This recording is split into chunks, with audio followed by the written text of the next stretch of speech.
కాంగ్రెస్ నాయకులు నోరు అదుపులో పెట్టుకోవాలి. చెల్లా రామయ్య ఈరోజు బాపట్ల జిల్లా బాపట్లలోని వైఎస్ఆర్ కాంగ్రెస్ పార్టీ కార్యాలయంలో విలేకరుల సమావేశంలో బాపట్ల జిల్లా వైసీపీ దివ్యాంగుల విభాగం అధ్యక్షులు చెల్లా రామయ్య మాట్లాడుతూ, మా ఎమ్మెల్యే కోన రఘుపతి గారి మీద విమర్శలు చేస్తే ఊరుకోమని, కాంగ్రెస్ పార్టీ నాయకులు నోరు అదుపులో పెట్టుకోవాలని ఖబర్దార్ అని అన్నారు. ఎమ్మెల్యే కోన రఘుపతి గారు బాపట్ల జిల్లా తీసుకువచ్చి సీఎం జగనన్న సహకారంతో బాపట్లలో మెడికల్ కాలేజీని, 500 పడకల ఆసుపత్రిని తీసుకువచ్చి నేషనల్ హైవే రోడ్డు కూడా ఏర్పాటు చేసి బాపట్లను ఎంతో అభివృద్ధి చేసింది కాంగ్రెస్ పార్టీ అధ్యక్షురాలు షర్మిల గారికి కనబడలేదా అని అన్నారు.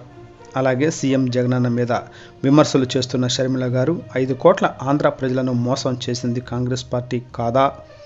గౌరవనీయులైన రాజశేఖర రెడ్డి గారు చనిపోవడానికి కారణం జగనన్నను అక్రమంగా 16 నెలలు జైల్లో ఉంచినది కాంగ్రెస్ పార్టీ కాదా? అలాంటి పార్టీలో మీరుండి కూటమిగా చంద్రబాబు, పవన్ కళ్యాణ్తో కలిసి సీఎం జగనన్న మీద విమర్శలు చేయటాన్ని ప్రజలు గమనిస్తున్నారని అన్నారు. మళ్ళీ 2024లో సిద్ధం అనే నినాదంతో సీఎంగా జగనన్నను, మళ్ళీ కోన రఘుపతి గారిని మూడోసారి ఎమ్మెల్యేగా గెలిపించుకుంటామని చెల్లా రామయ్య తెలియజేశారు.